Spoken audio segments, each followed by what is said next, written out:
ભાવનગર શહેરના ચિત્રા કૃષ્ણનગર વિસ્તારમાં રહેતા રમણીકભાઈ મકાનનો દરવાજો બહાર બંધ કરીને ઉપર બીજા માળે ચાલતા હીરાના કારખાનામાંથી ચોરી થઈ હોવાની ઘટના સામે આવી છે।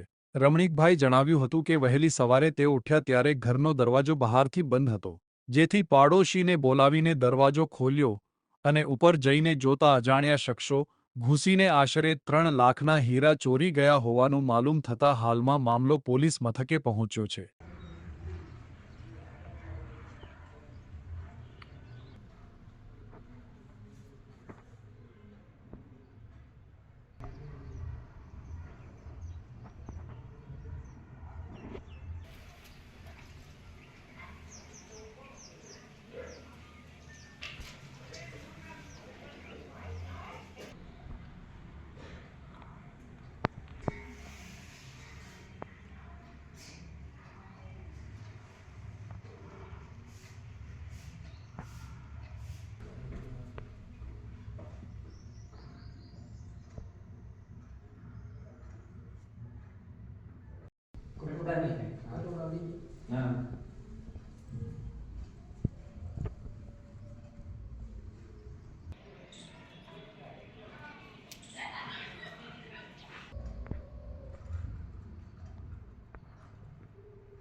મારું નામ રમણીકભાઈ છે।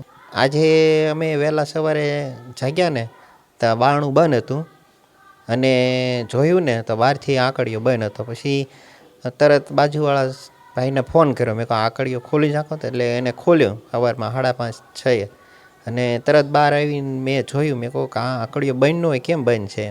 પછી મારે ઉપર કારખાનું હાલે છે હીરાનું, એટલે મેં ઉપર આવીને તરત જોયું ને તો બારી ખુલ્લી હતી અને ટેબલ ઉપરથી અંદર ગયેલા, એટલે મેં જોયું ત્યારે જોયું ને તો અમારા હીરા હતા ને એ બધા લઈ ગયેલા હતા।